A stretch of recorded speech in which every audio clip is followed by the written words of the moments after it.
اور سیدنا ابو موسیٰ اشعری ارشاد فرماتے ہیں ام المومنین کا علمی تبحر کا عالم یہ تھا کہ اگر ہم کسی علمی مصیبت میں مبتلا ہوئے اور اماں عائشہ کی بارگاہ میں پہنچے تو ایسی کوئی مشکل نہیں تھی جو ام المومنین حل کرتی ہوئی نظر نہ آتی ہو. اللہ اکبر. اندازہ فرمائیں اے خاتون جنت کی کنیزوں, اللہ اکبر. اس لیے میری گزارش ہے واقعی علم حاصل کرو, اور بالخصوص یہاں پر اگر جامعات کی طالبات سب موجود ہیں تو میری گزارش ہے ڈگری کی خاطر, عالمہ کے لیبل کی خاطر, مفتیہ کے لیبل کی خاطر, قاریہ کے لیبل کی خاطر علم حاصل مت کرو, بلکہ اپنے اندر کوالٹی پیدا کرنے کے لیے, علمی صلاحیت پیدا کرنے کے لیے علم حاصل کرو. اس لیے کہ ڈگریاں ساتھ ساتھ نہیں چلتی, مگر علمی صلاحیت ہر وقت انسان کے ساتھ ساتھ چلا کرتی ہے. اے خاتون جنت کی کنیزوں, آئیے مجھے خاتون کا نام یاد آتا ہے. اس خاتون کا نام ہے حضرت سیدہ نفیسہ. نفیسہ کے والد کا نام حسن, حسن کے والد کا نام زید, زید کے والد کا نام حسن, حسن کے والد کا نام عبداللہ المحض, عبداللہ المحض کے والد کا نام حسن مصنع, حسن مصنع کے والد کا نام امام حسن, امام حسن کے والد کا نام امام علی مرتضیٰ, ان کی زوجہ سیدہ فاطمہ الزہرا, اور ان کے بابا محمد الرسول اللہ. اور اللہ اکبر, یعنی یہ خاتون جسے دنیا نفیسہ کہتی ہے, بلکہ تاریخ میں ان کا نام نفیسۃ العلم آیا ہے. اتنی بڑی عالمہ تھی, امام حسن کے گھر کی بیٹی تھی اور بہو تھی امام حسین کے گھر کی. ان کے شوہر کا نام ابو اسحاق, ان کے والد کا نام امام جعفر, ان کے والد کا نام امام باقر, ان کے والد کا نام امام زین العابدین, ان کے والد کا نام امام حسین, ان کے والد کا نام علی مرتضیٰ, ان کی زوجہ سیدہ فاطمہ, اور ان کے بابا محمد الرسول اللہ. یعنی جانتے ہیں بیٹی بھی حسن مجتبیٰ کے گھر کی اور بہو بھی امام حسین کے گھر کی. اس کا مطلب دونوں طرف سے, ایک طرف سے علی مرتضیٰ کی بیٹی بھی ہے, دوسری طرف علی مرتضیٰ کی بہو بھی ہے. آپ جانتی ہیں اپنے شوہر ابو اسحاق کے ساتھ مصر ہجرت کر گئی تھی. اللہ اکبر, کتنا علم حاصل کیا, کتنا علم حاصل کیا. پورے مصر میں جب نفیسۃ العلم علم کی درسگاہ لگا کے بیٹھی تھی تو وہاں مردوں میں بھی اتنا بڑا کوئی عالم نہ تھا اور عورتوں میں بھی اتنی بڑی علم کی کوئی ماہرہ نہ تھی. ان کے علم کا اندازہ اس بات سے لگاؤ, جب نفیسہ مصری نے پردے کے پیچھے بیٹھ کر علم کی مسند سجائی تو اپنے وقت کا مجتہد مطلق امام شافعی بھی ان کا شاگرد بن کر ان کی بارگاہ میں حصول علم کے لیے حاضر ہو گئے. ایک عورت سے پردے کے پیچھے بیٹھ کر امام شافعی نے علم حاصل کیا اور لوگوں کو بتا دیا کہ اگر عورت علم میں آگے بڑھ جائے تو شافعی جیسے مرد بھی زانوے تلمس طے کرنے پر مجبور ہو جاتے. امام شافعی فرمایا کرتے تھے جس دن میرا انتقال ہوگا اور میرا جنازہ نفیسہ مصری کی گلی سے لے جانا, ان کی گلی سے میرا جنازہ گزرے گا تو شافعی کی مغفرت ہو جائے. امام اہل سنت سیدی اعلیٰ حضرت لکھتے اللہ نے اس نفیسہ کو مقام قطبیت پر فائز کیا اور ان کے مزار کو وہ شان عطا فرمائی کہ جو بھی ان کے مزار پر جاتا ہے تو دعا کرنے والے کو نہیں دیکھا جاتا بلکہ سیدہ نفیسہ کے صدقے اس کی دعا قبول کر لی جاتی. میرے آقا صلی اللہ علیہ وآلہ وسلم کی کنیزوں, یہ علم ہے. توجہ فرمائیں, نسب کی شان اپنی جگہ, لیکن حضرت نفیسہ کی عظمت اس وقت تو نسب کے حوالے سے بیان نہیں ہو رہی ہے. حضرت نفیسہ کی عظمت اس وقت علم کے حوالے سے. اس لیے میری گزارش ہے علم حاصل کرو, مطالعہ کرو, پڑھو اور خوب آگے بڑھو. بچیاں 3 سال 4 سال کا عالمہ کورس کرتی ہے, میں تو عالمہ بن گئی اور اس کے بعد ختم. میری بہنوں, عالمہ اور عالم کوئی بنتا ہی نہیں. میں اپنی بچیوں کو بطور نصیحت کہہ رہا ہوں, اس لیے کہ عرف میں عالم اور عالمہ کا ٹائٹل مل جانا اور بات ہے، اور عند اللہ کسی کا عالم اور عالمہ بن جانا اور بات ہے۔ جسے لوگ عالم اور عالمہ کہیں، حدیث کی فضیلت علم اور علماء کے حوالے سے اس کے لیے نہیں ہے جسے لوگ عالم اور عالمہ کہیں، بلکہ ساری حدیث کی فضیلت علم اور علماء کے حوالے سے اس کے لیے ہیں جو عند اللہ عالم بن جائے۔ اور یہ کب ہو سکتا ہے؟ یہ اسی وقت ہو سکتا ہے جب انسان پوری زندگی علم کے راستے میں لگا دے۔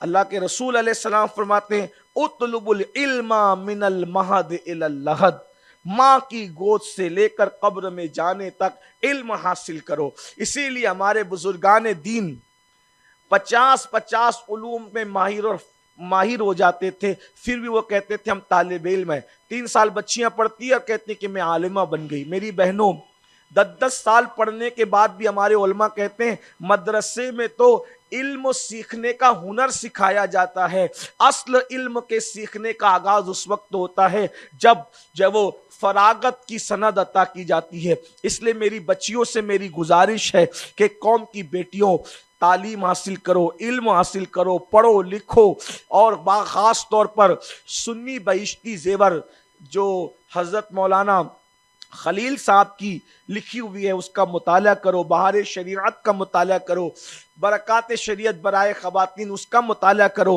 اور خاص طور پر سورہ نور کی تفسیر جو ہے اس کا مطالعہ کرو تو آپ کو علم سمجھ میں آئے گا۔ اس لیے کہ آج علمی معاملات میں عورتیں بہت پیچھے ہیں، اور آپ علم کی خدمت کریں، علم کو عام کریں، علم کی اشاعت کریں۔ حدیث پاک ہے کہ جو علم کے حوالے سے زندہ رہتا ہے وہ کبھی مرتا نہیں ہے، وہ ہمیشہ زندہ رہتا ہے۔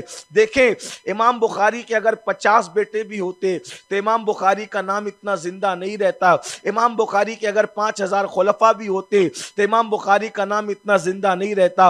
ایک بخاری نے قیامت تک امام بخاری کو حیات ابدی عطا کر دی ہے، ایک مسلم نے امام مسلم کو قیامت تک حیات ابدی عطا کر دی ہے، ایک موطا نے امام مالک کو حیات ابدی عطا کر دی ہے، تحاوی شریف نے امام تحاوی کو حیات ابدی عطا کر دی ہے، فتاوی شامی نے علامہ شامی کو حیات ابدی عطا کر دی ہے۔ اسی طریقے سے میری بہنوں، آپ بھی کوئی علمی کارنامہ انجام دیں۔ اور ایک بات آپ کو بتاؤں، علمی کارنامہ انجام دینے کے لیے مرد ہونا ضروری نہیں ہے، بلکہ اللہ اکبر، عورتوں نے جتنے بڑے بڑے علمی کارنامے انجام دیے ہیں، کہیں کہیں مرد پیچھے نظر آتے ہیں۔ ایک بات آپ کو بتاؤں، امام مالک رحمت اللہ تعالی علیہ کی بیٹیاں، ان کے دور میں امام مالک کی پوری موطا یاد تھی، امام مالک کی بیٹیوں کو پوری موطا شریف، موطا امام مالک یاد تھی۔ اور آپ کو حیرت ہوگی، جب موطا امام مالک پڑھی جاتی تھی اور شاگرد و محدثین امام مالک کو حدیث پڑھ کے سناتے تھے تو کہیں پر شاگرد غلطی کرتے تھے، امام مالک کی توجہ نہیں ہو پاتی تھی، تو آپ کی بیٹیاں دروازے پر ہاتھ مار مار کر اشارہ کرتی تھی کہ آپ کے شاگرد حدیث غلط پڑھ رہے ہیں، اور وہ بیٹیاں لقمہ دیتے ہوئے نظر آتی تھی۔ میری قوم کی بیٹیوں، تم نے موبائل کو سب کچھ سمجھ لیا ہے، واٹس ایپ کو سب کچھ سمجھ لیا ہے، فیس بک کو سب کچھ سمجھ لیا ہے، تمہاری زندگی ضائع ہو رہی ہے، برباد ہو رہی ہے، اوروں کی طرح تم ٹی وی میں، سیریلوں میں، فلموں میں گم ہو۔